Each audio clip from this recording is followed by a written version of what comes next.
قرآن مقدس کا جب آپ عمیق نظری سے مطالعہ کریں گے تو قرآن مقدس میں اللہ کریم کی بہت ساری صفات مذکور ہیں۔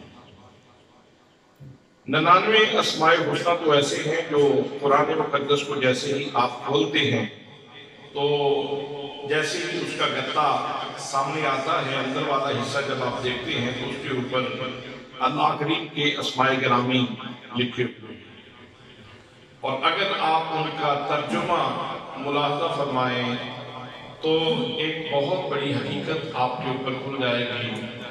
وہ یہ ہے کہ اللہ کریم کے جتنے بھی اسماء گرامی ہیں، اسماء الحسنی ہیں، ان کا تعلق اللہ کے بندوں کے ساتھ ہے۔ اللہ کریم کے اسماء الحسنی کا تعلق اللہ کے بندوں کے ساتھ ہے۔ آپ پڑھتے ہیں الرحمن، بہت زیادہ رحم فرمانے والا، تو وہ کس کے اوپر رحم فرمانے والا ہے؟ وہ اپنی مخلوق کے اوپر رحم فرمانے والا ہے۔ الرحیم، بہت زیادہ رحم فرمانے والا، تو وہ کس کے اوپر رحم فرمانے والا ہے؟ اپنی مخلوق کے اوپر رحم فرمانے والا ہے۔ الرؤوف، نرمی برتنے والا، کس کے ساتھ نرمی کا سلوک کرنے والا؟ اپنی مخلوق کے ساتھ نرمی کا سلوک کرنے والا ہے۔ الجبار، اس کا مطلب ہے بہت سخی، بہت زیادہ سخاوت کرنے والا، تو وہ کس کے اوپر سخاوت کرنے والا ہے؟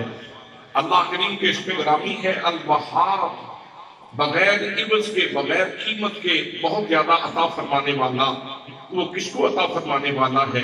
وہ اپنے بندوں ہی کو عطا فرمانے والا ہے۔ اسی طرح حضرات محترم، اللہ کریم کی شان جباری ہے الجبار۔ الجبار کا مطلب ہے ٹوٹے ہوئے دلوں کو جوڑنے والا، تو وہ کس کے دل کو جوڑنے والا ہے؟ وہ اپنے بندوں کے دلوں کو جوڑنے والا ہے۔ الغفار کا معنی ہے بہت زیادہ بخشنے والا، تو وہ کس کو بخشنے والا ہے؟ وہ اپنے بندوں ہی کو بخشنے والا ہے۔ تو ستار کا معنی ہے پردہ پوشی کرنے والا، تو وہ کس کے عیبوں سے پردہ پوشی کرنے والا ہے؟ وہ اپنے بندوں کے عیبوں پر ہی پردہ پوشی کرنے والا ہے۔ تو جتنے اسماء الحسنی آپ پڑھیں گے قرآن مقدس میں، ان سب کا تعلق اللہ کریم کے اسماء الحسنی کا تعلق اللہ کی مخلوق کے ساتھ ہے، اللہ کے بندوں کے ساتھ ہے۔ حضرات محترم، اس کا مطلب یہ ہوا کہ یہ جو مخلوق ہے، یہ جو کائنات ہے، یہ اللہ کی صفات کا مظہر ہے۔ جب اللہ کریم کا تعلق اپنی کسی شان کے حوالے سے اپنے بندوں سے جڑتا ہے تو وہاں سے اللہ کی شان کا ظہور ہوتا ہے، وہاں سے اللہ کی شان کا ظہور ہوتا ہے۔ حضرات محترم، اس کا مطلب یہ ہے کہ اللہ کریم اپنے بندوں کو عطا فرمانے والا ہے، اپنے بندوں کے اوپر کرم فرمانے والا ہے، اپنے بندوں کے اوپر مہربانی فرمانے والا ہے۔ اسی لیے تو قرآن مقدس نے دو توحیدیں بیان کی ہیں، ایک یہودیوں کی توحید ہے اور ایک اہل اسلام کی توحید ہے۔ یہودیوں کی توحید کیا ہے؟ قرآن کہتا ہے، یہودیوں نے کہا ید اللہ مغلولہ، اللہ کے ہاتھ بندھے ہوئے ہیں، وہ کسی کو دیتا کچھ نہیں، اس نے کسی کو دیا کچھ نہیں، اللہ کے ہاتھ بندھے ہوئے ہیں۔ یہ ہے یہودیت کی توحید۔ اور اہل اسلام کی توحید میں قرآن مقدس میں اللہ نے بیان فرمایا اہل اسلام کا وسیلہ یہ ہے، ان کا نظریہ یہ ہے، ان کی سوچ یہ ہے، بل یداہ مبسوطتان، اللہ کی عطا کے ہاتھ پھیلے ہوئے ہیں، وہ اپنے بندوں کو نوازتا رہتا ہے۔ کسی کو نبوت کی شان عطا فرماتا ہے، کسی کو صدیقیت کی شان عطا فرماتا ہے، کسی کو فاروقیت کی شان عطا فرماتا ہے، کسی کو حیات کی شان عطا فرماتا ہے، اور کسی کو حیدر کرار بنا دیتا ہے، کسی کو غوثیت عظمیٰ کے مقام پہ فائز کرتا ہے، کسی کو ولی بناتا ہے، کسی کو قطب بناتا ہے، کسی کو ابدال بناتا ہے، کسی کو اوتاد بناتا ہے۔ تو یہ اللہ کریم کی شان عطا ہے کہ اللہ کریم اپنے خزانوں کو ہمہ وقت اپنے بندوں کے اوپر بانٹتا رہتا ہے۔ میرا دوستو، نبوت کا سلسلہ یہ تو حضور صلی اللہ علیہ وسلم کی ذات گرامی پہ اپنی تکمیل کو پہنچ چکا، اپنے اختتام کو پہنچ چکا ہے، اور باقی سلسلے رواں دواں ہیں۔ اللہ کریم اپنی مخلوق کو عزتوں سے نوازتا ہے، عظمتوں سے نوازتا ہے۔ قرآن مقدس میں اللہ کریم نے ارشاد فرمایا ان العزت للہ جمیعا، فرمایا لوگوں کان کھول کے سن لو، ساری عزتوں کا مالک میں ہوں، ساری عزتوں کا مالک اللہ ہے، ساری عزتوں کا مالک۔ اس کا مطلب کیا ہے؟ اب کسی اور کی عزت نہیں کرنی چاہیے، جب ساری عزتوں کا مالک اللہ ہے تو پھر کسی اور کی عزت کریں کہ نہ کریں؟ واللہ کریم نے ارشاد فرمایا وَلِلَّهِ الْعِزَّةُ وَلِرَسُولِهِ وَلِلْمُؤْمِنِينَ، یاد رکھو عزتوں کا مالک تو میں ہوں اور میں نے اپنے رسول کو بھی عزت عطا فرمائی ہے اور رسول اللہ کے وفادار مومنوں کو بھی عزت عطا فرمائی ہے۔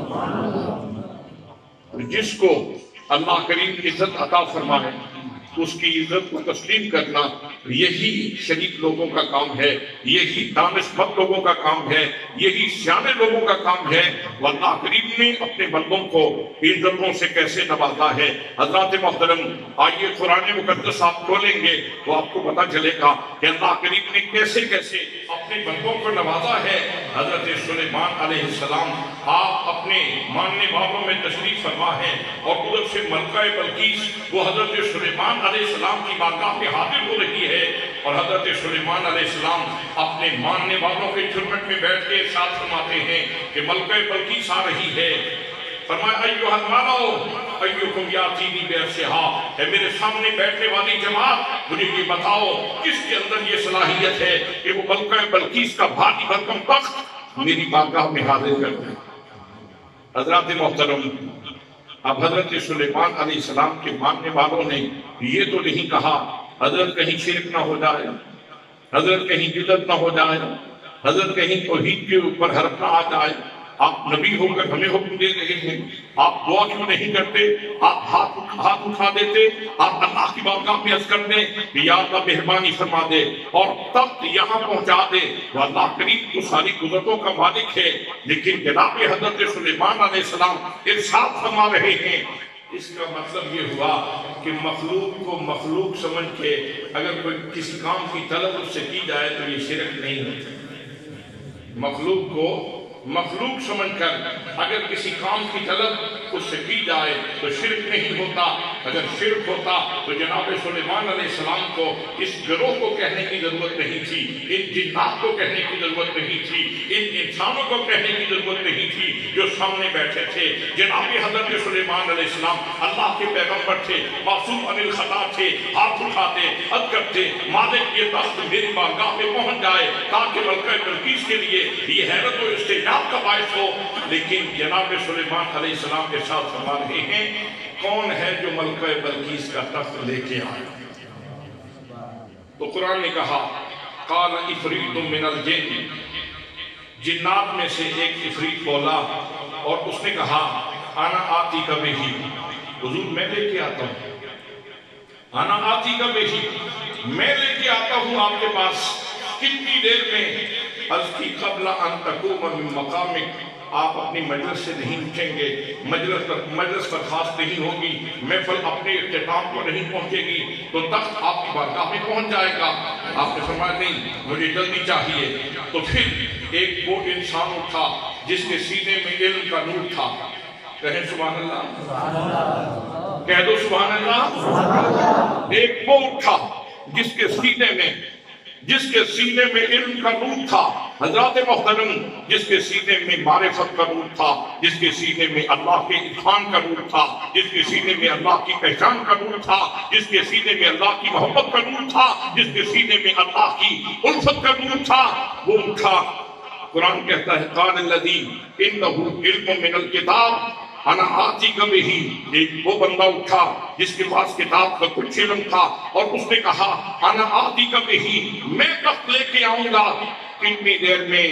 قبل ان یرتد الیک طرفک، حضور آپ فرماتے ہیں کتنی دیر میں؟ تو سنیں یہ آپ کی پلک نیچے جائے گی، نیچے جا کے اوپر نہیں آئے گی، آپ کا غلام آپ کی خدمت میں تخت حاضر کرتے ہیں۔ نعرہ تکبیر، نعرہ رسالت، نعرہ رسالت، نعرہ تحقیق، نعرہ حیدری، علماء اہل سنت۔ حضرات اٹکل نہیں، پچو نہیں، اندازہ نہیں، تخمینہ نہیں، میں خدا بندے قدوس کا قرآن پڑھ رہا ہوں، آپ کی خدمت میں قرآن پیش کر رہا ہوں۔ واللہ کریم ارشاد فرماتا ہے جس کے پاس کتاب کا کچھ علم تھا، اس نے یہ دعویٰ کیا کہ حضور میں یہ تخت لاؤں گا اور آپ کی بارگاہ میں پیش کر دوں گا، اور پلک جھپکنے کی مقدار سے پہلے آپ کی خدمت میں تخت موجود ہوگا۔ حضرات محترم، ان کے پاس تو جناب سلیمان علیہ السلام کے سینے کا کچھ علم تھا، جناب سلیمان کی کتاب کا کچھ علم تھا۔ اگر جناب سلیمان علیہ السلام پہ اترنے والی کتاب کا کچھ علم کسی بندے کے پاس ہو تو اس کے اندر اتنی قوت اللہ کریم عطا فرما دیتا ہے۔ تو جس کے سینے پہ اللہ نے قرآن نازل کیا ہے، ان کی قوتوں کا عالم کیا ہوگا؟ ان کی قوتوں کا عالم کیا ہوگا؟ ان کی شدتوں کا عالم کیا ہوگا؟ ان کی نفقوں کا عالم کیا ہوگا؟ ان کے تصرفات کا عالم کیا ہوگا؟ حضرات محترم، یہی تو وجہ ہے کہ جب حبیب یمنی اور دیگر کفار نبی کریم صلی اللہ علیہ وسلم کی خدمت میں حاضر ہوئے تھے اور انہوں نے آ کے عرض کی تھی، ہم ماننے کے لیے تیار ہیں لیکن آپ اتنی مہربانی کریں یہ چاند کو 2 ٹکڑے کر دیں۔ بات کوئی کرنے والی ہے؟ انسانوں کی بستی میں یہ سوال کوئی سوال ہے؟ یہ کوئسچن کوئی کوئسچن ہے؟ بھئی تم کلمہ پڑھنا چاہتے ہو، تم اپنے سینے کو منور کرنا چاہتے ہو، کوئی سوال ایسا سوال کرو جس سوال کا تعلق کوئی نبوت سے بنتا ہو، کوئی اس طرح رسالت سے بنتا ہو۔ لیکن انہوں نے کہا بس ہم نے عاجز کرنا ہے، اور عاجز کرنے کے لیے یہ سوال کیا گیا کہ زمین کے اوپر تو جادو چل جاتا ہے تو آسمانوں پہ جادو کیسے چلے گا؟ ان کو نہیں معلوم تھا کہ کائنات کا ذرہ ذرہ محمد مصطفیٰ کا غلام اور مرید ہے۔ انہوں نے سوال کیا یہ جو آسمان پہ آفتاب ہے، یہ زمین آسمان پہ جو مہتاب ہے، جو چاند جو چمک رہا ہے، اس کو 2 ٹکڑے کر دیں۔ حضرات محترم، حضور صلی اللہ علیہ وسلم نے یہ تو نہیں ارشاد فرمایا میں تو کتاب پڑھانے کے لیے آیا ہوں، میں تو تعلیم کتاب کے لیے آیا ہوں، میں تو تعلیم حکمت کے لیے آیا ہوں، میں تو تزکیہ نفس کے لیے آیا ہوں، میں تو لوگوں کو نماز پڑھانے کے لیے آیا ہوں، میں تو لوگوں کو زکات سکھانے کے لیے آیا ہوں، میں تو لوگوں کو حج قسمت دینے کے لیے آیا ہوں، میں تو لوگوں کو عمرہ سکھانے کے لیے آیا ہوں، میں تو لوگوں کو آداب والدین بتانے کے لیے آیا ہوں، میں کوئی چاند توڑنے کے لیے آیا ہوں، میں کوئی ستاروں سے کھیلنے کے لیے آیا ہوں۔ حضرات محترم، میرے آقا نے یہ جواب نہیں دیا، انہوں نے سوال کیا چاند کو 2 ٹکڑے کر دیا جائے، میرے آقا نے انگلی اٹھائی، اشارہ کیا، چاند 2 ٹکڑے ہو۔ ایسے لگتا تھا جیسے ٹوٹنے کے لیے پہلے ہی بے قرار تھا، ایسے لگتا ہے جیسے ٹوٹنے کے لیے پہلے ہی بے قرار تھا، اس لیے کہ اس کو کچھ پہلے تجربہ بھی تھا نا۔ جس کی زندگی میں کوئی اچھا وقت گزرا ہو تو وہ اچھے وقت کی ہمیشہ تلاش میں رہتا ہے۔ حضرات محترم، حضرت پیر میر علی شاہ صاحب رحمۃ اللہ تعالیٰ علیہ وہاں وادی ہمراہ میں ان کو حضور صلی اللہ علیہ وسلم کا دیدار ہوا۔ کسی نے کہا حضور عشاء کی سنتیں نام ہی پڑھیں تو کوئی حرج نہیں، تو علاقہ ذرا خطرناک ہے تو فرض پڑھ لیتے ہیں تو آگے چلتے ہیں۔ سنتیں رہ گئیں، رات کو آنکھ لگی، سرور عالم صلی اللہ علیہ وسلم خواب میں تشریف لے آئے اور فرمایا میرے بیٹے مہر علی شاہ جب تم ہی سنتے نہیں پڑھو گے تو اور کون سنتے پڑھے گا؟ حضرات محترم، جب حضور صلی اللہ علیہ وسلم نے دیدار سے ساتھ کام کیا تھا اس وقت آپ نے یمنی چادر لی ہوئی تھی، اس کے اوپر لکیریں تھیں، تو وہ اتنا کیف انگیز منظر تھا کہ ایک دفعہ دیدار تو ہوا اور پھر اس کے بعد ہمیشہ یہ عرض کرتے رہے لو مکتو مخدت برد یمن، لو مکتو مخدت برد یمن، من بھاوری صورت دکھاؤں سجن، من بھاوری صورت دکھاؤ سجن، وہ مچھڑی انگاری، وہ جو اس وقت کہا تھا نا میرے بیٹے مہر علی صاحب، ایک دفعہ پھر کہو وہ مچھڑی انگاری الاؤ سجن، جو ہمرا وادی سن کریاں۔ ایک دفعہ زندگی میں کبھی کوئی اچھا وقت گزرا ہو تو اس کا پھر اشتیاق رہتا ہے۔ تو چاند یہ کب سے منتظر تھا کہ جب منصورے میں ہوتے تھے تو اس وقت تو مجھے اشارہ کیا کرتے تھے اور میں ان کے اشاروں پہ چلا کرتا تھا۔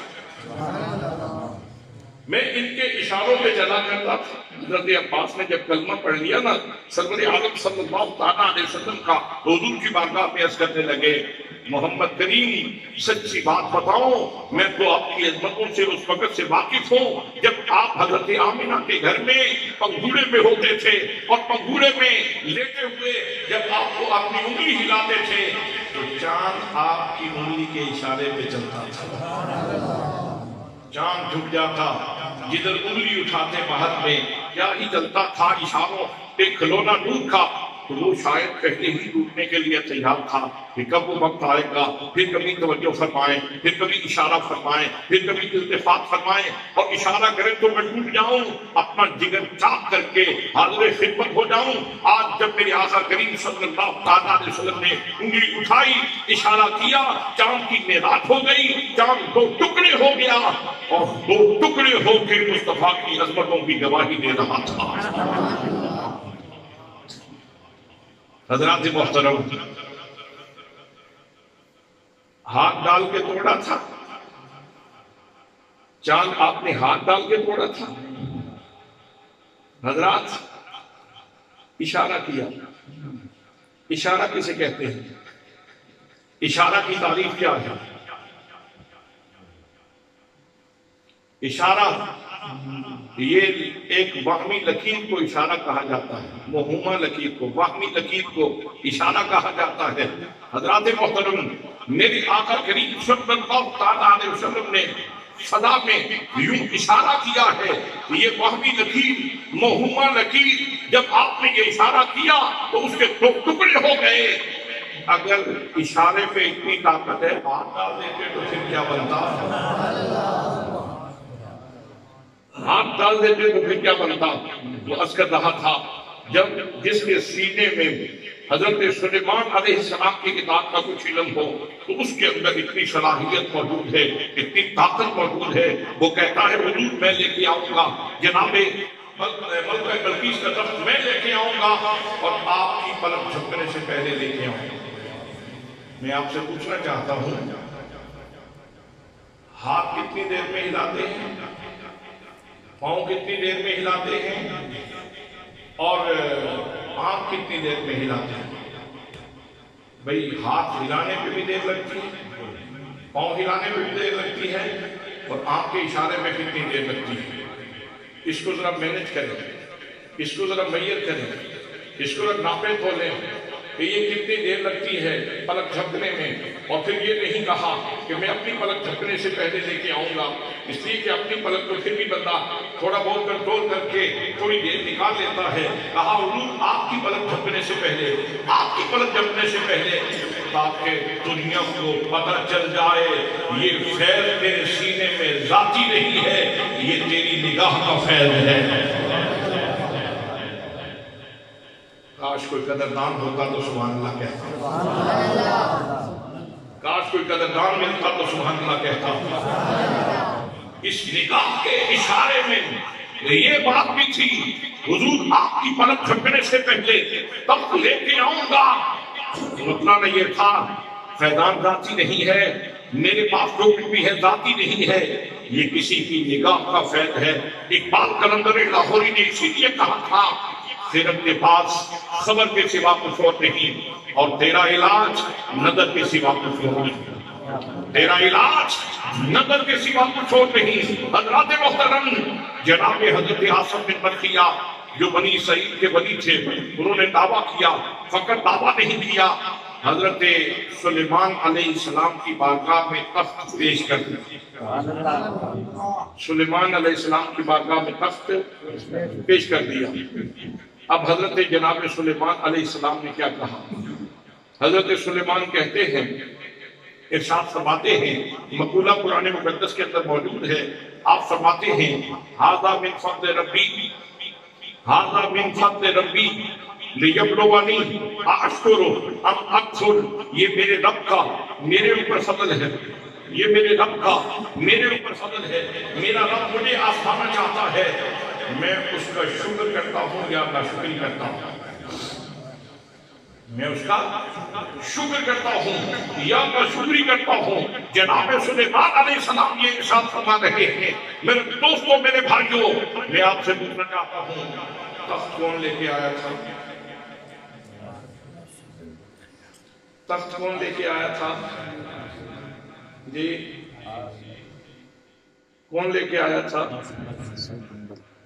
بھول گئے نا؟ لگتا ہے لنگر کے لیے فقط آئے ہیں. تخت لے کے آئے تھے حضرت آصف بن بلخیہ. کون؟ بولو نا. آصف بن، اللہ کے ولی کا نام زبان پہ آئے گا برکت آ جائے گی. آصف بن، بولو ذرا پیار سے. آصف بن بلخیہ لے کے آئے تھے. جناب سلیمان کہتے ہیں میرے اوپر فضل ہوا ہے، یہ فضل میرے اوپر ہے. بھائی تخت لانے والے تو حضرت آصف بن بلخیہ ہیں. جناب سلیمان کہتے ہیں یہ فضل میرے اوپر ہے. بتلانا یہ تھا، زمانے کو پیغام کے دے رہے ہیں کہ لوگوں، ہم خود بھی لا سکتے تھے، ہم خود بھی چاہتے تو لا سکتے تھے، لیکن یہ ڈیوٹی ہم نے آصف بن بلخیہ کی لگائی ہے تاکہ دنیا کو پتہ چل جائے. جب شان ہے خدمتگاروں کی، یہ شان ہے خدمتگاروں کی، تو سلطان کا عالم کیا ہوگا؟ سلطان کا عالم کیا ہوگا؟ نعرہ رسالت، نعرہ تحقیق، نعرہ حیدری، نعرہ غوثیہ، علماء حق اہل سنت، آستانہ علیہ بیرہ شریف. حضرات محترم، قرآن مقدس میں یہ واقعہ مذکور ہے، اور اس واقعہ سے جو جھلک نظر آ رہی ہے، یہ جھلک صرف حضرت آصف بن بلخیہ کی شان نظر نہیں آ رہی، بلکہ اس کے آئینے میں حضرت سلیمان علیہ السلام کی شان بھی نظر آ رہی ہے. اور صرف حضرت سلیمان کی شان نظر نہیں آ رہی، بلکہ اس کے آئینے میں محمد مصطفیٰ کی شان بھی نظر آ رہی ہے کہ جب سلیمان کے مقتدی کی شان کا عالم یہ ہے تو مقتدی سلیمان کے امام کی شان کا عالم کیا ہوگا؟ سلیمان کے امام کی شان کا عالم کیا ہوگا؟ اور ان کا مرتبہ کیا ہوگا؟ ان کی شان کیا ہوگی؟ ان کی عزت کیا ہوگی؟ ان کی بلندی کیا ہوگی؟ حضرات محترم، حدیث پاک یاد آ رہی ہے، حضور صلی اللہ علیہ وسلم آپ نماز پڑھانے کے لیے کھڑے ہوئے. آپ کھڑے ہوئے تو ایک قدم آپ آگے تشریف لے گئے. آگے تشریف لے گئے تو پھر آپ نے ہاتھ کو اس طرح بلند کیا. ہاتھ کو بلند کیا تو مٹھی کو بند کیا، بند کر کے پھر مٹھی کو کھول دیا. صحاح ستہ کے اندر حدیث پاک موجود ہے. پھر ہاتھ کو نیچے کر دیا، پھر اپنے مقام پہ نماز ادا فرماتے ہیں. نماز پڑھنے کے بعد صحابہ کرام سے عرض کیا، فرمایا صحابہ کرام سے، آپ نے فرمایا صحابہ کرام، آپ کو معلوم ہے کہ آج میں نے نماز پڑھتے ہوئے اپنے ہاتھ کو اوپر کیا تھا، نیچے کیا تھا، وجہ کیا ہے؟ تو انہوں نے اس کی اللہ و رسولہ عالم، اللہ جانتا ہے یا اس کا رسول جانتا ہے.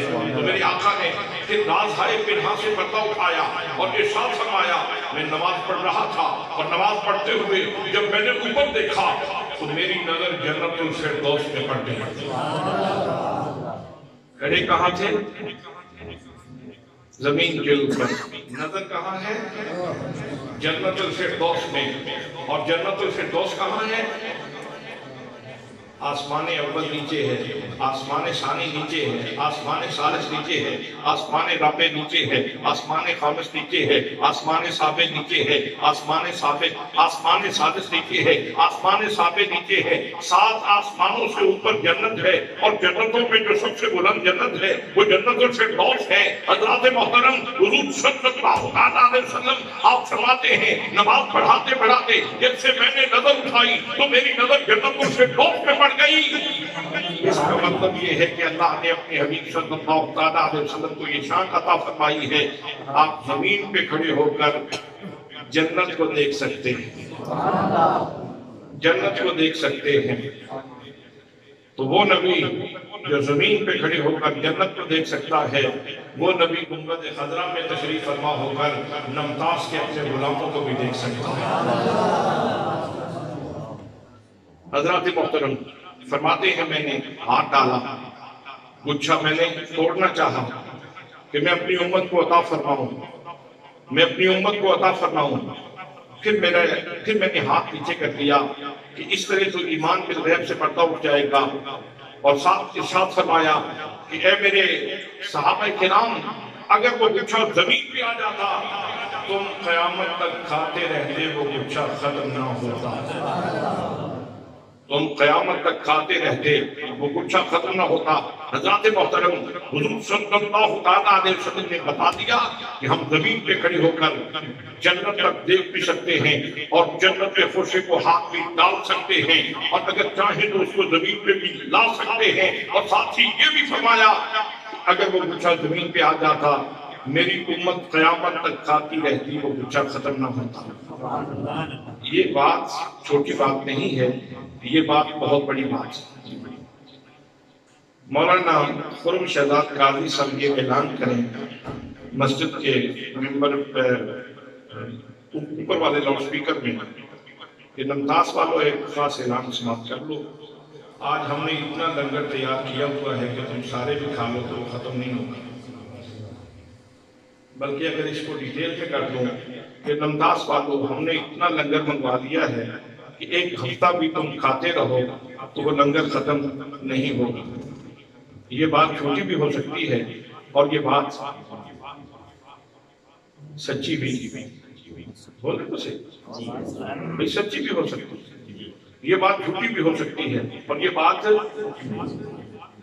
سچی بھی ہو سکتی ہے، جھوٹی بھی ہو سکتی ہے، اس لیے کہ میری زبان سے نکلے تو بات سچی اور جھوٹی ہو سکتی ہے، مولانا خرم صاحب کی زبان سے نکلے تو سچی اور جھوٹی ہو سکتی ہے، مولانا جنید کی زبان سے نکلے تو سچی اور جھوٹی ہو سکتی ہے، لیکن لوگوں جب مصطفیٰ کریم صلی اللہ علیہ وسلم کی زبان سے نکلے آسمان پھٹ سکتا ہے، زمین گر سکتی ہے، لیکن میرے نبی کا جملہ غلط نہیں ہو سکتا، اس لیے کہ جب عالم کی زبان ہلتی ہے تو عالم بولتا ہے، جب فاضل کی زبان ہلتی ہے تو فاضل بولتا ہے، جب محدث کی زبان ہلتی ہے تو محدث بولتا ہے، جب مفسر کی زبان ہلتی ہے تو مفسر بولتا ہے، جب محقق کی زبان ہلتی ہے تو محقق بولتا ہے، جب مدقق کی زبان ہلتی ہے تو مدقق بولتا ہے، جب ولی کی زبان ہلتی ہے تو ولی بولتا ہے، جب غوث کی زبان ہلتی ہے تو غوث بولتا ہے، جب ابدال کی زبان ہلتی ہے تو ابدال بولتا ہے، جب اوتاد کی زبان ہلتی ہے تو اوتاد بولتا ہے، جب تابعی کی زبان ہلتی ہے تو تابعی بولتا ہے، جب صحابی کی زبان ہلتی ہے تو صحابی بولتا ہے، جب نبی کی زبان ہلتی ہے تو نبی بولتا ہے، اور جب مصطفیٰ کی زبان ہلتی ہے یا محمد مصطفیٰ بولتا ہے یہ خود خدا بولتا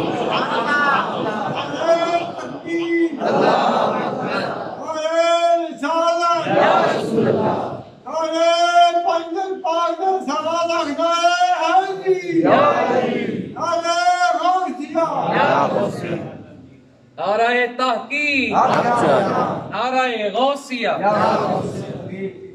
دوستان محترم، تو عرض کر رہا تھا کہ حضور صلی اللہ علیہ وسلم کے ساتھ فرماتے ہیں میری امت قیامت تک وہ گچھا کھاتی رہتی تو ختم نہ ہوتا۔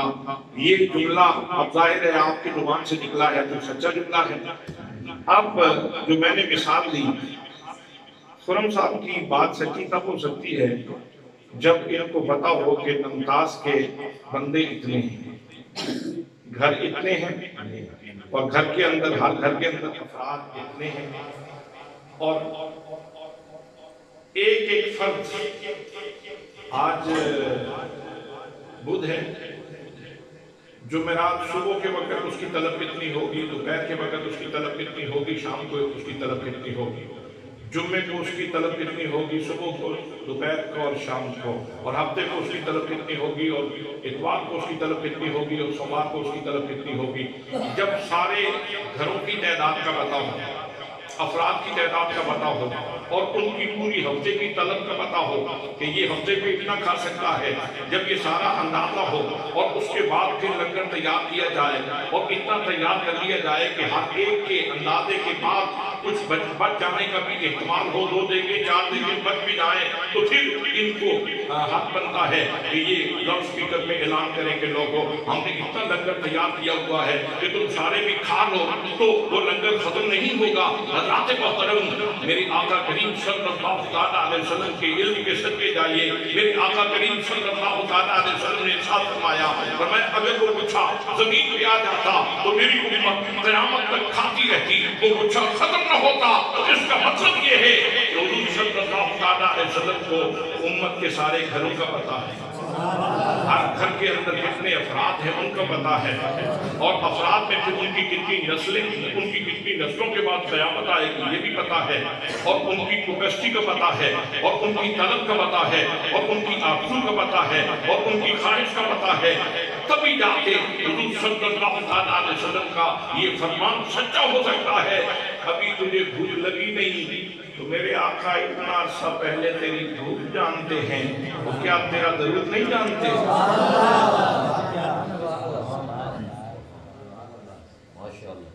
وہ تیرے درود کو نہیں جانتے؟ عجیب باتیں لوگ کرتے ہیں، وہاں جا کے پڑھ لیا کرو، یہاں سے نہ پڑھا کرو، وہاں سن لیتے ہیں یہاں نہیں سنتے۔ حضرات محترم، میرے آقا کو ہمارے دل کی دھڑکنوں کو جانتے ہیں، ہماری خواہشات کو جانتے ہیں، اور اللہ نے تعلق ہی اتنا مضبوط کر دیا ہے۔ اور میں النبی اولا بالمؤمنین من انفسہم، نبی مومنوں کی جانوں سے بھی زیادہ قریب ہے۔ میں نہیں بتا سکتا کہ میری جان میرے کتنی قریب ہے، اور آپ نہیں بتا سکتے کہ آپ کی جان کتنی قریب ہے۔ ایک آدمی چارپائی سے گرا اور مر گیا، پہاڑ سے گرا تو بچ گیا۔ عجیب بات ہے، یہ نہیں پتا چلا کہ جان کتنی قریب ہے۔ وہ نبی جو جان سے بھی زیادہ قریب ہے وہ کتنا قریب ہوگا۔ اگر اس مفہوم کو مزید کھولنا چاہوں تو ایک حدیث پاک آپ کے اس قوم کے ماحول کے مطابق بھی عرض کر دوں۔ حضور نبی کریم صلی اللہ علیہ وسلم کی خدمت میں حضرت عائشہ صدیقہ طیبہ طاہرہ نے ایک سوال کیا، یا رسول اللہ، آپ کے صحابہ کرام، ان میں سے کسی کی نیکیاں آسمان کے تاروں کے برابر بھی ہیں؟ سبحان اللہ، کسی کی نیکیاں آسمان کے تاروں کے برابر بھی ہیں؟ تو حضور صلی اللہ علیہ وسلم نے یہ نہیں فرمایا مجھے کیا معلوم تانے کتنے ہیں، اور مجھے کیا معلوم کہ ان کی نیکیاں کتنی ہیں۔ میں کوئی تانے گننے کے لیے نہیں آیا، میں کوئی نیکیوں کا ٹوٹل کرنے کے لیے نہیں آیا۔ حضرات محترم، بس حضرت عائشہ صدیقہ سوال کر رہی ہیں اور ادھر سے سوال آ رہا ہے، فوراً میرے آقا نے جواب دیا، فرمایا ہاں میری عمر کی نیکیاں آسمان کے تاروں کے برابر ہیں۔ اس کی تشریح کروں تو اس کے لیے کئی گھنٹے درکار ہیں، لیکن اس کو یہیں پہ وائنڈ اپ کرنا چاہوں گا۔ میرے آقا کریم صلی اللہ علیہ وسلم نے اس ایک جملے میں بتا دیا، میں آسمان کے تاروں کی تعداد کو بھی جانتا ہوں، اور جملہ صحابہ کرام کی نیکیوں کی تعداد کو بھی جانتا ہوں۔ اور جناب فاروق کی عظمت تو یہاں تک بیان کر دی کہ جب یہ حدیث ہم پڑھتے ہیں اور جب یہ حدیث مجھے یاد ہوگی تو جب میں رات کو گرمیوں کے موسم میں چارپائی سے ڈالوں گا تو مجھے آسمان کا ہر تارا جناب فاروق کی عظمت کا مینارہ نظر آتا، اس لیے کہ ان کی عظمت کو میرے آقا نے اس طرح ہر ستارے کے ساتھ جوڑ دیا ہے۔ جتنی جناب عمر کی نیکیاں ہیں، جتنے آسمان پہ تارے ہیں، جتنے آسمان پہ تارے ہیں، اتنی جناب عمر کی نیکیاں ہیں۔ وہ حضرات محترم، اہل محبت کے لیے اللہ نے ایسا انتظام کر دیا ہے کہ جناب فاروق کی عظمت کو آسمان کے ستاروں کے ساتھ جوڑ دیا کہ جو ستارہ بھی تجھے نظر آئے، اگر محبت کی نظر سے دیکھو گے تو وہ ستارہ بھی نظر آئے گا، ساتھ جناب فاروق کی عظمت کا مینارہ بھی نظر آئے گا۔ اور جن کو فاروق ہضم نہیں ہوتے ان کے لیے مسئلہ بنا دیا کہ ان کو ستارہ بھی نظر آتا ہے لیکن ساتھ ہی آگ کا انگارہ بھی نظر آتا ہے۔ تو ان سے میں یہ کرنا چاہوں گا کہ اگر آپ جناب فاروق سے بغض رکھنا چاہتے ہیں تو اپنی چارپائی آسمان کے نیچے سے کھینچ سائڈ پہ کر لیں، اس لیے کہ یہاں تو ہر تارا جناب فاروق کی عظمت کا مینارہ ہے، اور یہ رسول اللہ صلی اللہ علیہ وسلم کا فرمان ہے۔ اور اگر یہ ہو نہیں سکتا، چارپائی کھینچتے ہی سکتے، آسمان کے نیچے سے نکل نہیں سکتے، تو پھر اپنے ذہن سے بغض فاروق نکال کے جناب فاروق کے ساتھ محبت کرنا شروع کر دو، اس لیے کہ ان کو اللہ نے اتنی نیکیاں عطا فرمائی، میرے آقا کی سنت پہ اتنا چلے، شریعت پہ اتنا چلے کہ جتنے آسمان پہ تارے ہیں اتنی جناب فاروق کی نیکیاں ہیں۔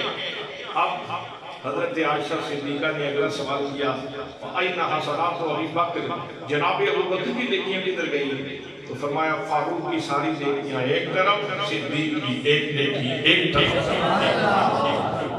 تو اس کا مطلب یہ ہے کہ میرے آقا نے یہ بتا دیا کہ میں صرف تعداد کو نہیں جانتا، میں صرف کوانٹٹی کو نہیں جانتا، میں تو کوالٹی کو بھی جانتا ہوں۔ مجھے یہ بھی معلوم ہے کہ کس کی نیکی کس وزن کی ہے۔ تو حضرات محترم، آمدن بسر مطلب میں عرض کر رہا تھا، جناب حضرت سلیمان علیہ السلام یہ کہہ رہے تھے، ھذا من فضل ربی لیبلونی اشکر ام اکفر، یہ میرے رب کا میرے اوپر فضل ہے، میرا رب مجھے آزمانا چاہتا ہے، میں اس کا شکر کرتا ہوں یا ناشکری کرتا ہوں۔ سبحان اللہ۔ تو اس کا مطلب یہ ہوا کہ ولی کی شان کا جب ظہور ہوتا ہے تو حقیقت میں نبوت کی شان کا ظہور ہوتا ہے۔ غوث اعظم کی 11ویں شریف کرنے کا فائدہ یہ ہے کہ جب آپ حضرت غوث اعظم کی شان بیان کرتے ہیں تو گویا بظاہر تو حضرت غوث اعظم کی شان بیان ہو رہی ہوتی ہے کہ غوث اعظم پہ فضل ہے، لیکن حقیقت میں وہ اللہ کے پیارے محبوب پہ فضل ہے۔ حقیقت میں وہ اللہ کے پیارے محبوب کے اوپر فضل ہے۔ میں قرآن مقدس سے استدلال کر رہا ہوں، جناب حضرت سلیمان علیہ السلام فرماتے ہیں کہ یہ میرے اوپر اللہ کا فضل ہے، یہ میرے اوپر اللہ کا فضل ہے۔ لیبلونی اشکر ام اکفر، میرا رب مجھے آزمانا چاہتا ہے کہ میں اس پہ شکر کرتا ہوں یا ناشکری کرتا ہوں۔ حضرات محترم، یہاں ایک بات اور بھی کہنا چاہوں گا، وہ یہ ہے کہ آج ہم لوگ کوٹھیاں بناتے ہیں، مکان بناتے ہیں، اور اپنی کوٹھی کے دروازے کے اوپر، اس کے چھت کے اوپر سامنے وہ بنا کے شوکیس سا، اس کے اوپر لکھتے ہیں ھذا من فضل ربی، یہ میرے رب کا فضل ہے۔ یہ زیادتی ہے، آپ ادھورا کام کرتے ہیں، پورا اس طرح نہیں ہے، بلکہ مکان کے سامنے یوں لکھنا چاہیے ھذا من فضل ربی لیبلونی اشکر ام اکفر، یہ میرے رب نے مجھے کاشانہ دیا ہے، یہ مجھے کوٹھی دی ہے، یہ میرے سر کے اوپر اللہ نے مجھے سائبان دیا ہے، یہ میری عزت کو محفوظ کرنے کا ایک قلعہ اللہ نے عطا فرما دیا ہے، اور یہ اللہ کی نعمت ہے، اور اللہ نے مجھے یہ نعمت اس لیے عطا فرمائی ہے تاکہ وہ مجھے آزمائے کہ اب اس نعمت میں اللہ کی بارگاہ میں سجدہ ریزیاں کرتا ہوں یا اس میں اللہ کی نافرمانیاں کرتا ہوں۔ یوں لکھنا چاہے۔ وہ مجھے یاد پڑ رہا ہے کہ حضرت ضیاء الامت جسٹس پیر محمد کرم شاہ الازہری رحمت اللہ تعالیٰ نے آپ کو جب اللہ کریم نے زندگی میں پہلی دفعہ کار عطا فرمایا تو آپ نے اس کے اندر جو شیشہ ہوتا ہے سیٹ پہ بیٹھ کے نہ لکھا ھذا من فضل ربی لیبلونی اشکر ام اکفر، یہ لکھنے کے بعد آپ نے ارشاد فرمایا عزیزو میں تمہیں پیغام دینا چاہتا ہوں، بتلانا چاہتا ہوں، اللہ کی نعمت جب آتی ہے تو آزمائش کے لیے آتی ہے، اور لوگ ادھورا لکھتے ہیں، میں نے پورا اس لیے لکھا ہے تاکہ تمہیں یہ سبق یاد رہے، تاکہ تمہیں یہ سبق یاد رہے۔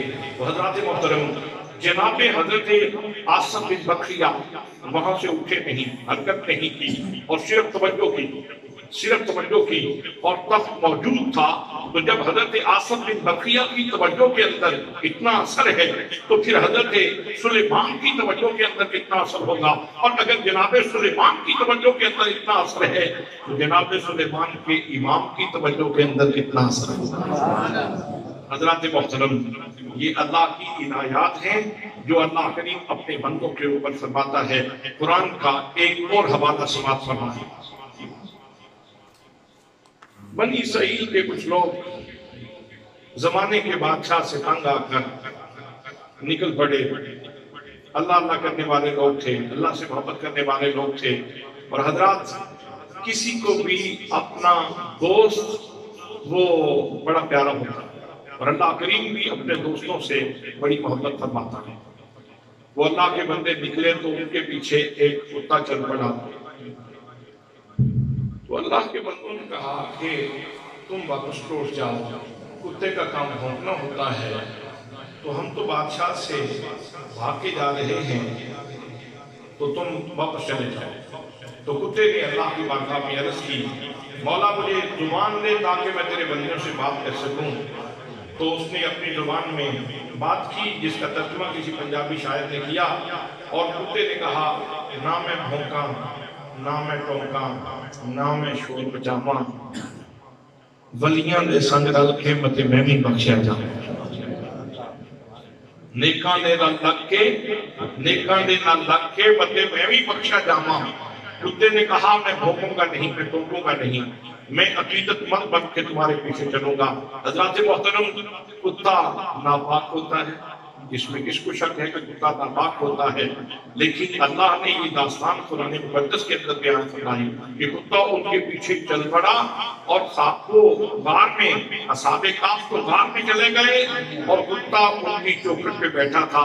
اب جب اس نے بھونک ٹونک بند کر دی نا، نیاز مند بن گیا، اور کتے کو اللہ پاک نے پھر یہ شرف عطا فرمایا کہ جس انداز میں کتا بیٹھا تھا، اللہ نے اس انداز کو قرآن میں ذکر فرمایا، فرمایا وَكَلْبُهُمْ بَاسِطٌ ذِرَاعَيْهِ بِالْوَسِيطِ، ان کا کتا وہ کسی کا کتا تھا، لوگر نہیں تھا، شاید لوگر نہ ہوتا۔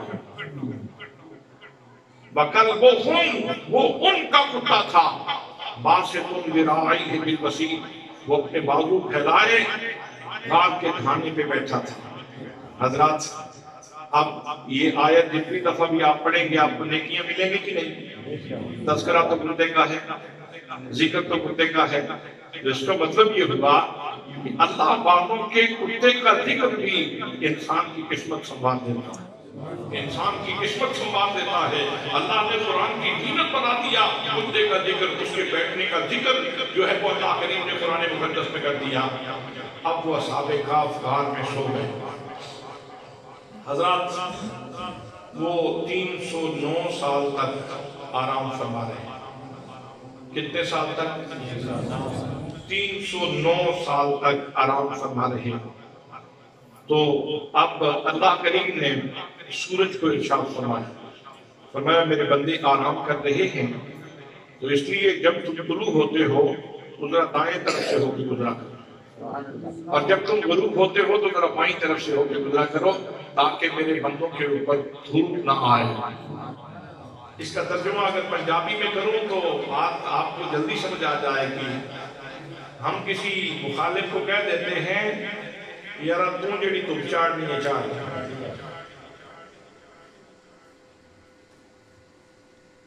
سجن دھوپ نہیں لگن دیتے، سبحان اللہ، اگلے سال سے سجن دھوپ تو بولو نا 50 سال ہو تسی تے دھوپ آ کے دو گے، سجن دھوپ سجن دھوپ نہیں لگنے دیتے۔ اللہ نے فرمایا سورج غروب ہوتے ہوئے ذرا بائیں طرف سے ہو کے گزرا کرو، اور غروب ہوتے ہوئے ذرا بائیں طرف سے ہو کے گزرا کرو، تاکہ میرے بندوں کے اوپر دھوپ نہ آئے۔ یہاں سوال تو یہ ہے کہ حضرات اللہ نے اگر چھاؤں ہی دینی تھی، اگر سایہ ہی دینا تھا، تو اللہ کریم اگر سورج کو کہہ دیتا کہ اتنی شعائیں تو تمہاری یہاں پڑتی ہیں، یہ شعائیں یہاں نہ پڑتی، باقی شعائیں پڑتی رہیں، ساری شعائیں سورج کی اللہ کے کنٹرول میں ہے کہ نہیں؟ اس کو فرما دیا جاتا کہ جتنی میرے ولیوں کے اوپر شعائیں پڑیں گی ان شعاؤں کو روک لو اور باقی شعائیں پڑتی رہیں، ایسا حکم ہو سکتا تھا، یا ان شعاؤں کو ٹھنڈا کر دیا جاتا۔ اگر جناب حضرت ابراہیم خلیل اللہ علیہ السلام کے لیے آپ کو گلزار بنایا جا سکتا ہے تو شعاؤں کو ٹھنڈا بھی کیا جا سکتا تھا کہ اس کے اندر وہ گرمی نہ رہے، یہ بھی اللہ کی قدرت کے تحت تھا، یہ بھی ہو سکتا تھا۔ اگر اللہ کریم کسی چٹان کو حکم دے دیتا کہ چٹان تو آگے کھڑی ہو جا اور جب تک میرے بندے آرام فرما ہے ان کو سایہ تم نے دینا ہے، تو چٹان بھی آ سکتی تھی۔ اگر اللہ کریم کسی درخت کو حکم دے دیتا، کسی گھنے سایہ دار درخت کو، اور اس کو کہتا کہ تم یہاں اس کے سامنے جو ہے وہ کھڑے ہو جاؤ اور یہ ڈیوٹی کرو، میرے بندوں کے اوپر دھوپ نہ آئے۔ حضرات اہتمام تو یوں بھی ہو سکتا تھا، اللہ کریم کسی خالی گٹھا کو حکم دے دیتا کہ تم یہاں ڈیوٹی کرو اور جتنی دیر تک میرے بندے آرام سے کھا رہے ہیں تم یہاں ڈیوٹی کرو اور میرے بندوں کے اوپر دھوپ نہ آئے۔ یہ سارے انتظام ممکن تھے، یہ تحت قدرت تھے، ایسا ہو سکتا تھا، لیکن حضرات محترم اس میں شاید راز یہ تھا کہ اللہ کریم بتلانا یہ چاہتا تھا، درخت اگر کھڑا ہوتا کوئی دیکھتا کوئی نہ دیکھتا، چٹان اگر سامنے آتی کوئی دیکھتا کوئی نہ دیکھتا، بادل اگر کھڑا ہوتا کوئی دیکھتا کوئی نہ دیکھتا۔ حضرات محترم سورج تو نبض کائنات ہے، سورج یہ کائنات کی نبض ہے، صبح ہلکی سی اس کی نمود ہلکی سی ہوتی ہے تو ایک نام صبح کاذب، پھر تھوڑی سی تیزی آئی تو صبح کاذب، پھر جیسے تھوڑا سا آگے چلا اس نے ابھی چہرہ نہیں دکھایا تو ایک نام بنا فجر، جب اس نے چہرہ دکھا دیا تو پھر اشراق، پھر جب اس نے شعاؤں کو تیز کر دیا تو پھر ایک اور نام بنا چاشت، پھر جب وہ اس سے آگے چلا تو دوپہر ہو گئی، پھر اس سے آگے جب چلا تو ظہر ہو گئی، پھر اس سے آگے جب چلا تو عصر ہو گئی، پھر اس سے آگے جب چلا اور اس نے رات کی تاریک زلفوں میں اپنے چہرے کو چھپا لیا تو مغرب ہو گئی۔ حضرات محترم سورج کی شعائیں موجود رہی تو ایک نام، اور جب اس کی شعائیں گم ہو گئی تو پھر ایک اور نام۔ گویا یہ نبض کائنات ہے جس کے ساتھ زمانے کی شناخت بنتی ہے، زمانے کا تعارف بنتا ہے۔ حضرات محترم لیل و نہار کا تعین ہوتا ہے، دن اور رات کا تعین ہوتا ہے، تو اللہ کریم نے اپنے بندوں کے آرام کے لیے، ان کی نیند کے لیے کائنات کی نبض کو بدل کے رکھ دیا کہ لوگوں آؤ مجھ سے پیار کر کے دیکھو، اگر تم میرے ساتھ محبت کرے گا پیار کرے گا تو میں تو اپنے بندوں کی محبت میں کائنات کی نبض بدل کے رکھ دیتا ہوں، ان کے اوپر دھوپ نہیں آنے دیتا، ان کے اوپر دھوپ نہیں آنے دیتا۔ حضرات محترم کہ اس سے اگلی بات جو ہے وہ اور مزے کی، حضرات کو نفل نہیں پڑھ رہے سوئے ہوئے ہیں،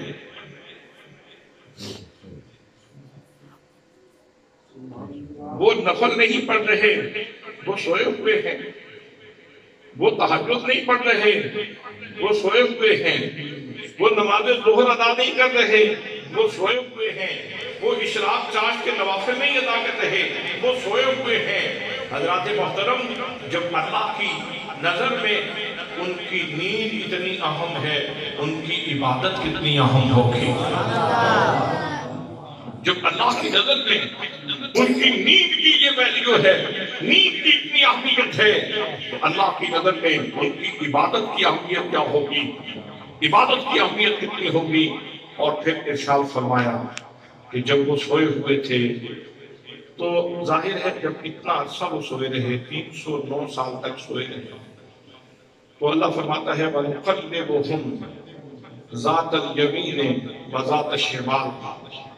یہ بات ایسی ہے کہ جس کے اوپر کسی صوفی کو وجد بھی آ سکتا ہے، بابا فرید پڑھے تو ان کو وجد بھی آ سکتا ہے، غریب نواز پڑھے تو ان کو وجد بھی آ سکتا ہے، غوث اعظم شیخ عبد القادر جیلانی پڑھے تو ان کو اس کے اوپر وجد بھی آ سکتا ہے۔ حضرات محترم اللہ کریم ارشاد فرماتا ہے میرے بندوں کے پہلو جب تھک جاتے ہیں تو ان کو پہلو بدلنے کی بھی میں تکلیف نہیں دیتا، ان کے پہلو بھی میں خود بدلتا ہوں۔ جب بچہ ہو چھوٹی عمر کا، بچہ چھوٹی عمر کا ہو نا، بہت چھوٹی عمر کا، اور ابھی خود پہلو نہ بدل سکتا ہو، تو اس وقت کیا ہوتا ہے؟ ماں کافی دیر ہو گئی نو ستیاں ہوں اے پاسا تھک گیا ہونا، انہوں ستیاں کافی دیر ہو گئی ہے انہیں دا پاسا پلٹیے، پھر ماں چک کے دوسرے پاسے، پہلو بدل رہی ہے، پہلو بدل رہی ہے۔ حضرات محترم ماں پہلو بدل رہی ہے، بچہ تھک گیا ہے، اور یہ پہلو بدلنے کا مطلب کیا ہے؟ یہ پیار بول رہا ہے، پیار بول رہا ہے، یہ پہلو نہیں بدلا جا رہا، یہ پیار بول رہا ہے، ماں کی ممتا بول رہی ہے، ماں کا پیار بول رہا ہے۔ حضرات محترم، جب ماں کو اپنے بیٹے سے اتنا پیار ہے تو وہ خالق و مالک جس کو اپنے بندوں سے 70 گنا زیادہ پیار ہے، اس کو اپنے بندوں سے کتنا پیار ہوگا۔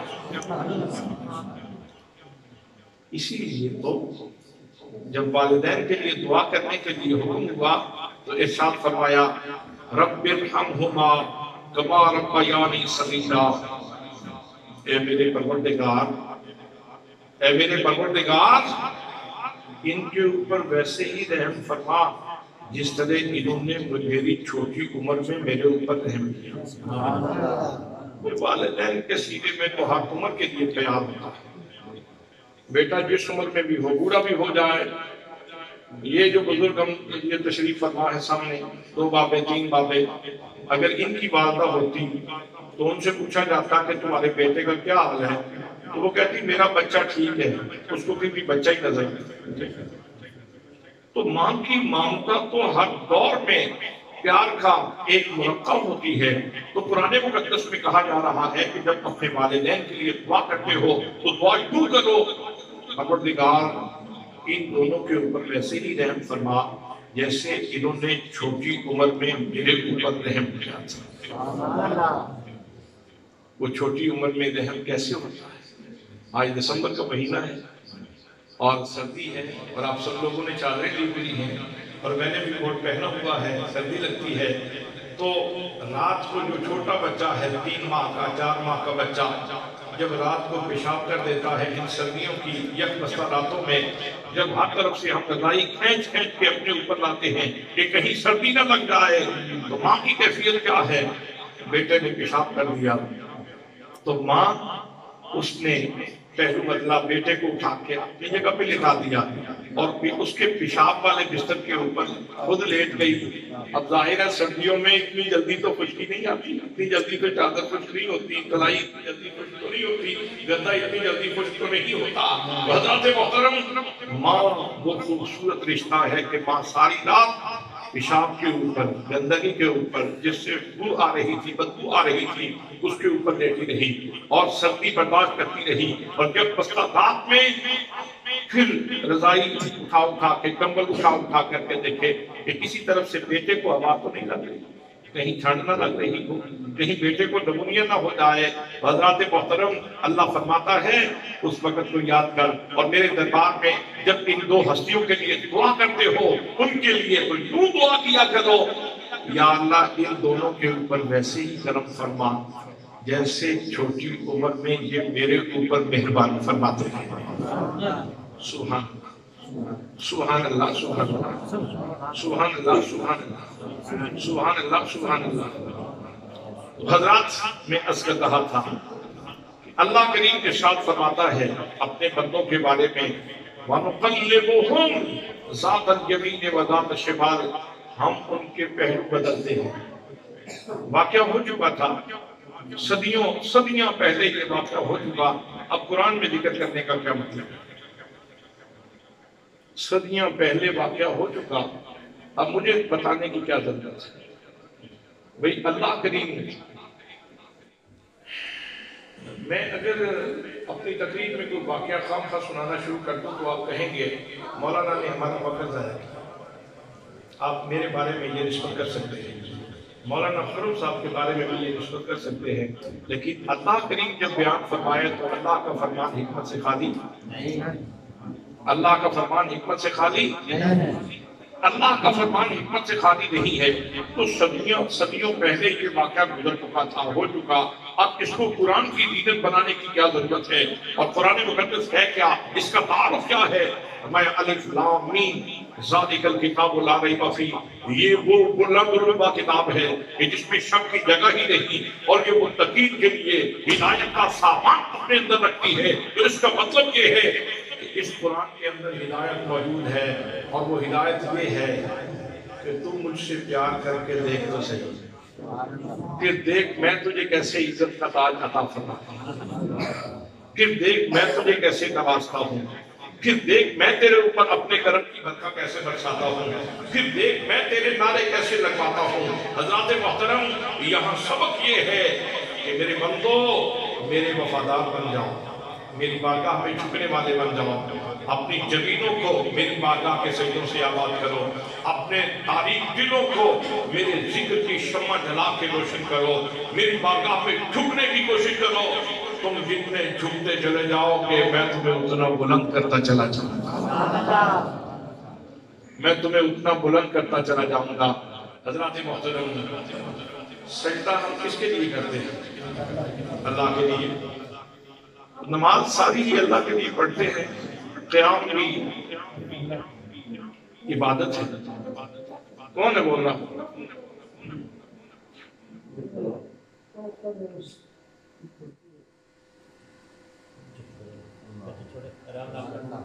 قیام بھی عبادت ہے، رکوع بھی عبادت ہے، قومہ بھی عبادت ہے، جلسہ بھی عبادت ہے، سجدہ بھی عبادت ہے۔ لیکن حضور صلی اللہ تعالیٰ علیہ وسلم نے ارشاد فرمایا سب سے زیادہ اللہ کا قرب سجدے میں ملتا ہے۔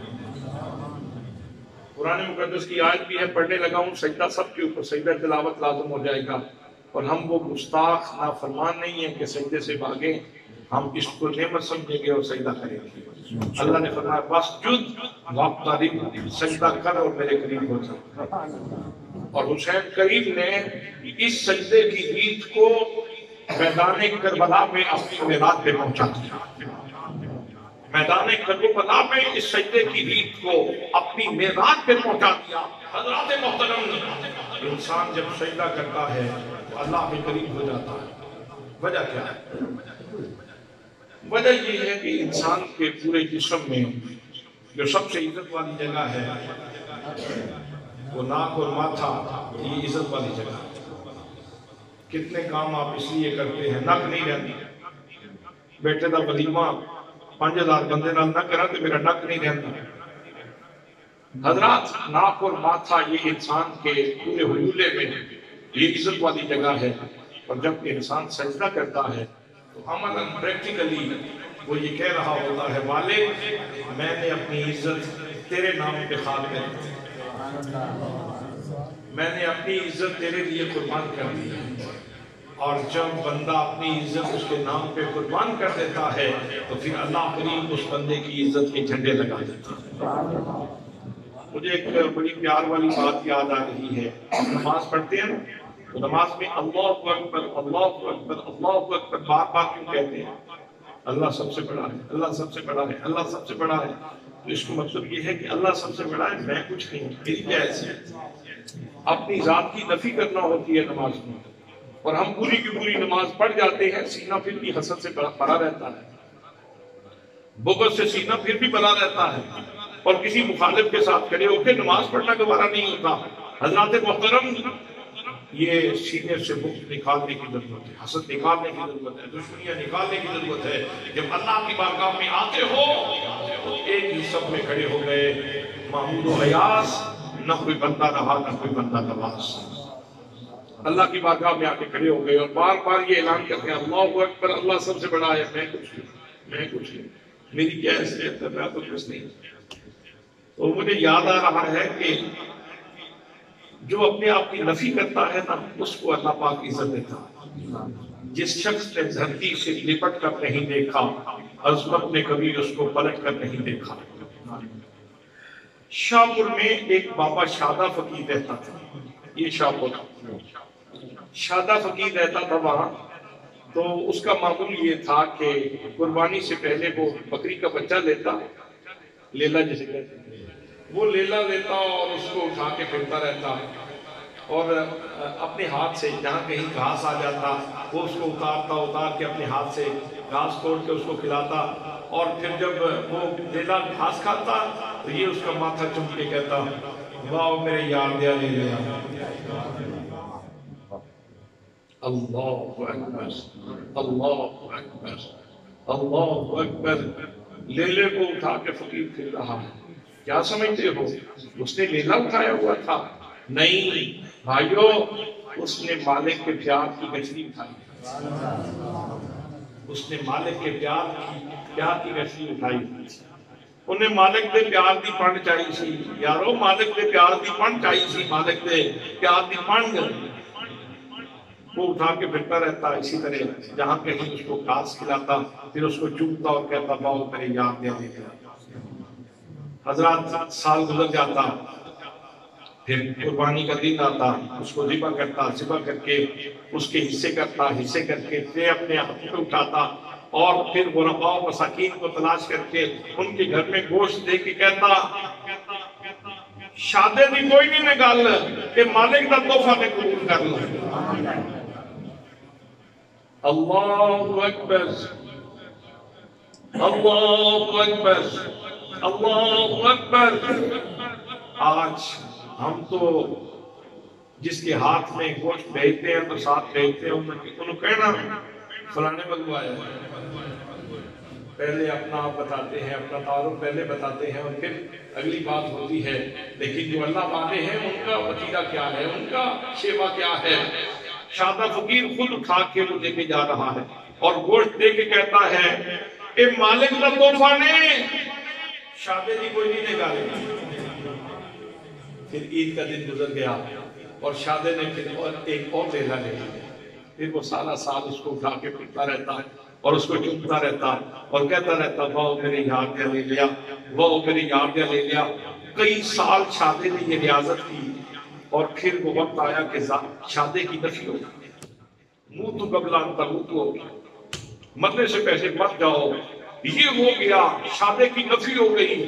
اب شادہ روڈ کے اوپر کھڑا ہوتا تو آواز دیتا شادیہ شادیہ شادیہ، 3 دفعہ آواز دے کے پھر کہتا شادہ کوئی نہیں، شادہ کوئی نہ، شادہ کوئی نہ، شادہ کوئی نہ۔ حضرات ہم نماز پڑھتے ہیں، نماز کے آخر میں اپنی ہستی مٹا کے ہم کہیں کسی اور دیش میں ہوتے ہیں اور پھر جب واپس آتے ہیں تو پھر کیا کہتے ہیں؟ میری دائیں طرف نماز پڑھنے والوں، میری بائیں طرف نماز پڑھنے والوں، السلام علیکم ورحمۃ اللہ، السلام علیکم ورحمۃ اللہ۔ میں مالک کی ملاقات کے لیے گیا ہوں، میں واپس آ گیا ہوں۔ لو سنو میری دائیں طرف بیٹھنے والوں، میں تمہیں پیغام دینا چاہتا ہوں، میری طرف سے تمہاری عزت محفوظ، تمہارا مال محفوظ، تمہاری جان محفوظ۔ بائیں طرف بیٹھنے والوں تم بھی سن لو، میری طرف سے تمہاری عزت محفوظ، تمہارا مال محفوظ، تمہاری جان محفوظ۔ اب مجھے بتائیں اگر سارے لوگ نماز پڑھنا شروع کر دیں اور ہر بندہ دوسرے کو یہ پیغام دیتے ہیں تو پھر ڈکیتی ہوگی، پھر کسی کا نقصان ہوگا، پھر قتل کی واردات ہوگی، پھر خام خواہ لوگوں کے خون بہائے جائیں گے، پھر کسی کی فصل کو نقصان پہنچے گا، پھر کسی کی جان کو نقصان پہنچے گا، کسی کے جانور کو نقصان پہنچے گا، کسی کے گھر کو نقصان پہنچے گا، کسی کی عزت کو نقصان پہنچے گا، کوئی کسی کو میلی نظر سے دیکھے گا، کوئی کسی کی بیٹی کو میلی نظر سے نہیں دیکھے گا، پھر کوئی کسی کی بہن کو میلی نظر سے نہیں دیکھے گا، پھر کوئی کسی کی ماں کو میلی نظر سے نہیں دیکھے گا۔ اسی لیے تو میرے رب نے ارشاد فرمایا ان الصلاۃ تنہی عن الفحشاء والمنکر، نماز برائیوں اور بے حیائیوں سے روکتی ہے۔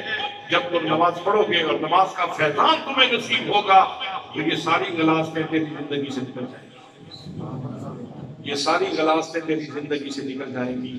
تو حضرات عرض کر رہا تھا کہ جب بندہ چھوٹ جاتا ہے، جب اس کی بارگاہ میں مٹ جاتا ہے اور اپنے آپ کو مٹانے کی کوشش کرتا ہے تو اللہ کریم اس کو عزت کا تاج عطا فرماتا ہے، اللہ کریم اس کو عزت کا تاج عطا فرما دیتا ہے۔ اور پھر اس کی شان کا عالم یہ ہوتا ہے کہ ایک آدمی آتا ہے اور آگے کہتا ہے حضور سفر پہ جانا چاہتا ہوں۔ حضرت حماد کے پاس آیا، ان کا مرید، حضور غوث پاک کے دور کی بات، آگے کہنے لگا حضور تجارت کے لیے جانا چاہتا ہوں، آپ ذرا فرما دیجئے جاؤں یا نہ جاؤں۔ حضرت شیخ حماد اس کے پیر تھے، مرشد تھے، نگاہ ولایت سے دیکھا، فرمایا نہ جاؤ، لوٹ بھی جاؤ گے قتل بھی ہو جاؤ گے، لوٹ بھی لیے جاؤ گے اور قتل بھی ہو جاؤ گے۔ انسان حریص ہے، اس کو صبر نہیں آتا، موقع بنا ہوا ہو تو انسان کہتا ہے اس سے فائدہ اٹھا لیا جائے، اس موقع کو اویل کر لیا جائے۔ اس لیے کہ پہلے یہ ہوتا تھا کہ قافلے وہ ترتیب پاتے تھے، جیسے آج کل ٹریول ایجنٹ ہیں اس وقت اس طرح قافلے ترتیب پاتے تھے. ایک بندہ ٹریول ایجنٹ ہوتا تھا اور لوگ اس سے رابطہ کرتے تھے. پھر قافلے نمتاز کا بھی بندہ آ گیا, گونپور کا بھی آ گیا, میانی کا بھی آ گیا, پھر مل کے قافلہ چلا اور وہ راستے میں کھانے کے سامان وغیرہ یہ ساری چیزیں. اس نے کہا موقع جا رہا ہے, پھر پتہ نہیں قافلہ کب جائے گا. تو وہ حضرت غوث اعظم کے پاس چلا. اس نے کہا حضور فلاں علاقے میں تجارت کے لیے جانا چاہتا ہوں, آپ فرمائیے جاؤں کہ نہ جاؤں. تو آپ مسکرا پڑے. فرمایا اس کو ہرس نے بیٹھنے نہیں دیا. آپ مسکرا پڑے اور آپ نے فرمایا اچھا جانا چاہتے ہو, چلو جاؤ, تمہاری عزت بھی محفوظ رہے گی, جان بھی محفوظ رہے گی, مال بھی محفوظ رہے گی.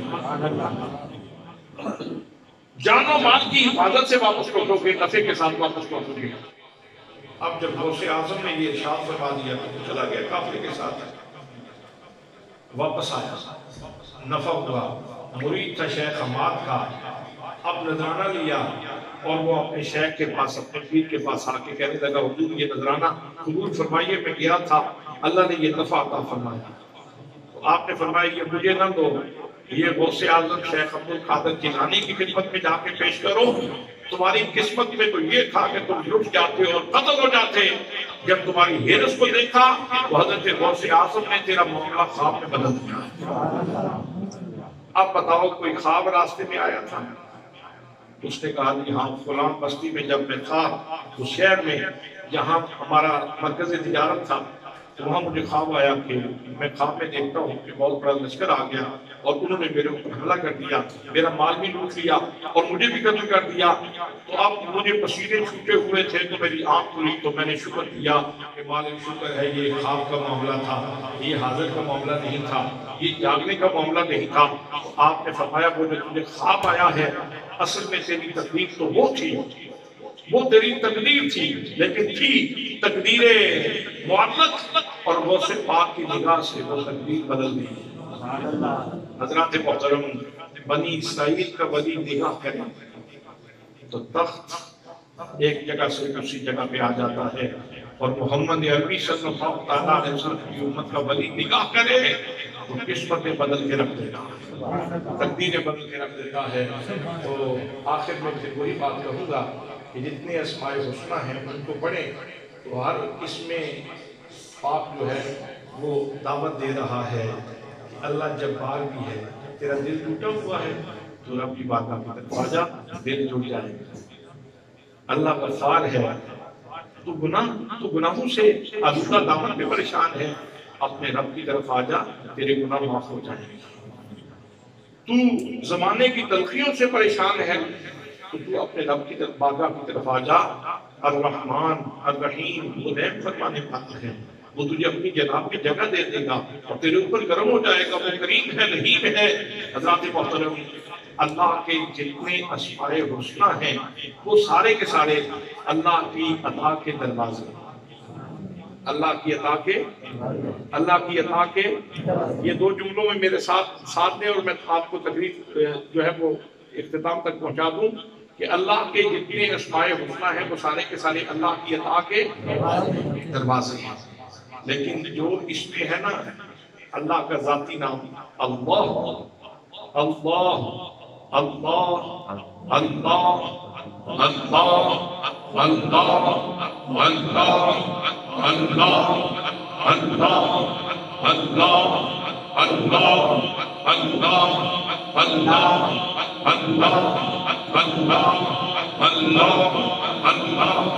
اللہ اللہ اللہ یہ جو اسم اللہ ہے یہ اس کو اسم الجلالہ کہتے ہیں. یہ متضمن جمیع صفات ہے, یعنی آسان کر دیتا ہوں, اس کے اندر اللہ کی ساری صفات پائی جاتی ہیں. جب کوئی بندہ کہتا ہے یا اللہ, اس کا مطلب یہ ہے کہ وہ اللہ کے کرم کے سارے دروازوں پہ دستک دیتا ہے. اور جب بندے کو اللہ پاک یہ توفیق عطا فرمائے کہ وہ اپنے رب کا نام لے, اللہ کریم اس کو اپنے کرم کے سارے دروازوں سے خیرات عطا فرماتا ہے. اب اسی پہ بات کو مکمل کرتے ہیں. آپ نماز شروع کرتے ہیں تو سب سے پہلے کون سا اللہ کا اس میں مبارک آپ کی زبان پہ آتا ہے؟ اس کا مطلب یہ ہوا کہ جب تم وضو کر کے مسجد میں آ گئے اور جب تم نے اللہ اکبر کہا، اللہ نے سارے کرم کے دروازے کھول کے آپ کا استقبال کیا۔ سبحان سبحان سبحان سبحان سبحان سبحان اللہ۔ اور جب آپ نماز ختم کرتے ہیں تو آخری حرف آپ کی زبان پہ کون سا ہوتا ہے؟ السلام علیکم ورحمۃ اللہ۔ اللہ سے بات شروع ہوئی تھی، اللہ پہ بات ختم ہوئی۔ جب تو آیا تھا تو سارے کرم کے دروازے کھول کے تیرا استقبال کیا گیا، اور جب تو جا رہا ہے تو کرم کے سارے دروازے کھول کے تجھے خیرات عطا فرمائی جا رہی۔ اسی لیے بزرگ فرماتے ہیں نماز پڑھو، گھر سے نحوست چلی جائے گی، برکتی چلی جائے گی، مصیبتیں چلی جائیں گی، آفات چلی جائیں گی، حوادث چلے جائیں گے، بد نظریاں ختم ہو جائیں گی، بے برکتی گھر سے ختم ہو جائے گی۔ جس گھر میں قرآن پاک پڑھا جائے اور جس گھر میں نماز پڑھی جائے اس گھر میں بے شمار مصیبتیں اس سے دور ہو جائیں۔ اللہ کریم کی بات کا دعا ہے کہ اللہ کریم ہمیں ہمیشہ اپنے دربار میں جھکے رہنے کی توفیق نصیب فرمائے، اور ہمیں قرآن کا اور نماز کا حقیقی فیضان نصیب فرمائے۔